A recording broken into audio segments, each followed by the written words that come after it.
There were a lot of legendary aircraft designed in the 1930s. Aircraft created during that decade quickly became the mainstays of the air forces of their respective countries.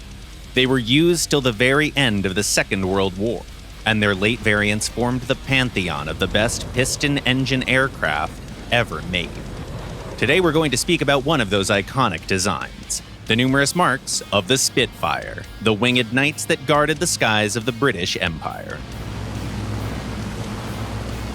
There are 29 variants of this aircraft in War Thunder, scattered around the tech trees of no less than 6 different nations. It's no wonder, really. Thanks to its excellent performance, the Spitfire quickly earned itself a glowing reputation, and many countries were happy to employ it in their air forces. It's no exaggeration to say that the Spitfire became one of the main symbols of the piston engine era. The first production Spitfire, the Mark I, was equipped with a 900 horsepower Rolls-Royce Merlin 3 engine, which allowed it to reach a speed of 584 kilometers per hour. That was more than enough to compete with the main aircraft of the Luftwaffe, the Bf-109E. A well-designed airframe even gave the British fighter a bit of an edge in terms of maneuverability, but the Mark Is also used fabric-covered ailerons, which decreased their roll rate. Furthermore, the Mark I didn't have a lot of firepower. It was armed with 8 low-caliber Browning machine guns, and those took a while to do any actual damage to an enemy aircraft. The 2A variant was armed in the same way, but received an even more powerful engine, the Merlin 12, giving 1,020 horsepower. The Spitfire Mark IIB, on the other hand, had a different armament configuration. 4 of its machine guns were replaced with 2 20mm Hispano Mark I cannons. This cannon is fed by drum magazines that could accommodate at most 60 rounds, so it's certainly not a gun for spraying and praying.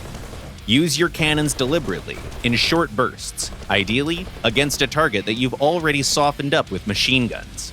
Also keep in mind that this Mark can't carry any rockets or bombs. After all, the Spitfire was originally designed to be an effective interceptor and nothing else.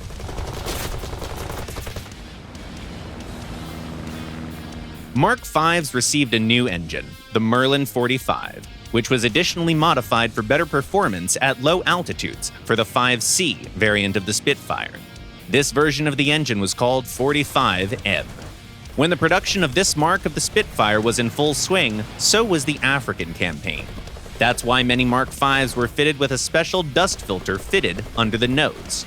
Those filters allowed the aircraft to handle sandy conditions, but also, predictably, reduced their top speed. Spitfires with this modification were designated TROP for tropical. All Mark V's have a distinctive chin, good maneuverability, and a decent rate of climb, but they come with several different armament fittings.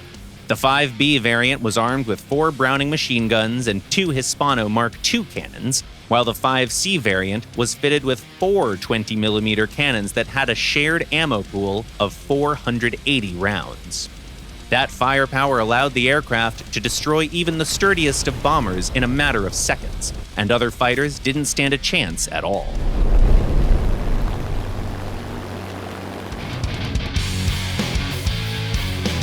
Because of their use of a float-type carburetor, engines of the Mark II and Mark IV Spitfires couldn't handle negative G.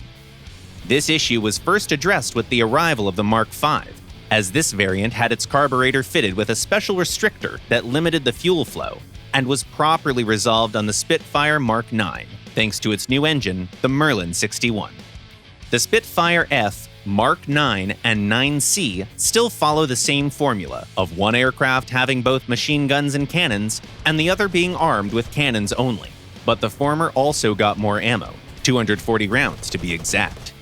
This new generation of Spitfires uses the same tactic as the Mark V's. As your engine doesn't allow you to beat your opponents in terms of speed, your main goal is to force priority targets into a turn fight and eliminate enemy fighters as soon as possible. The same goes for the carrier-based Seafire Mark III and the late Mark 16 with its new set of weapons. With the LF Mark 11 variant, though, there's a significant shift in your tactical approach. By giving it an improved engine and utilizing special fuel, engineers managed to close the gap with foreign designs in terms of raw power, which changed things considerably. This aircraft actually has one of the fastest rates of climb at its rank, 32 meters per second.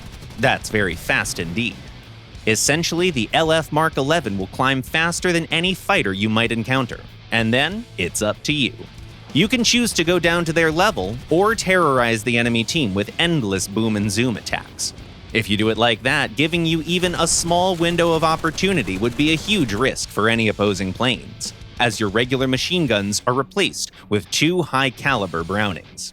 But we suggest that you should be wary of your speed, as the design of the airframe somewhat limits the capabilities of the aircraft, something that's very apparent in a dive. If you don't fancy losing both of your wings at a speed of 750 kilometers per hour, check your airspeed gauge every time you dip the nose of the plane. To solve this problem, starting with the Mark 14, engineers modified the airframe of the Spitfire. Furthermore, to fully unlock the potential of the fighter, they outfitted new variants with extremely powerful Griffon engines that allowed the latest Spitfires to reach crazy speeds of 778 kilometers per hour. This kind of speed is pretty respectable even for a jet, which means that Spitfire variants with Griffon engines were not just competitive, they blew many of their opponents completely out of the water. Naturally, due to the changes in the airframe and the increase in weight, these Spitfires lost a bit of their maneuverability, but that didn't make them any less effective. It's also worth noting that late Marks can perform pretty well as close air support aircraft. They're quite effective at supporting their allies on the ground and in mixed battles. In order to create an incredibly efficient aircraft design, British engineers used all the tricks and techniques available at the time, and the end result was very much worth it. The Spitfire proved to be an almost perfect piston-engined fighter. What's your favorite Spitfire, though? An early one? Or maybe one of the later Marks? Tell us in the comments below.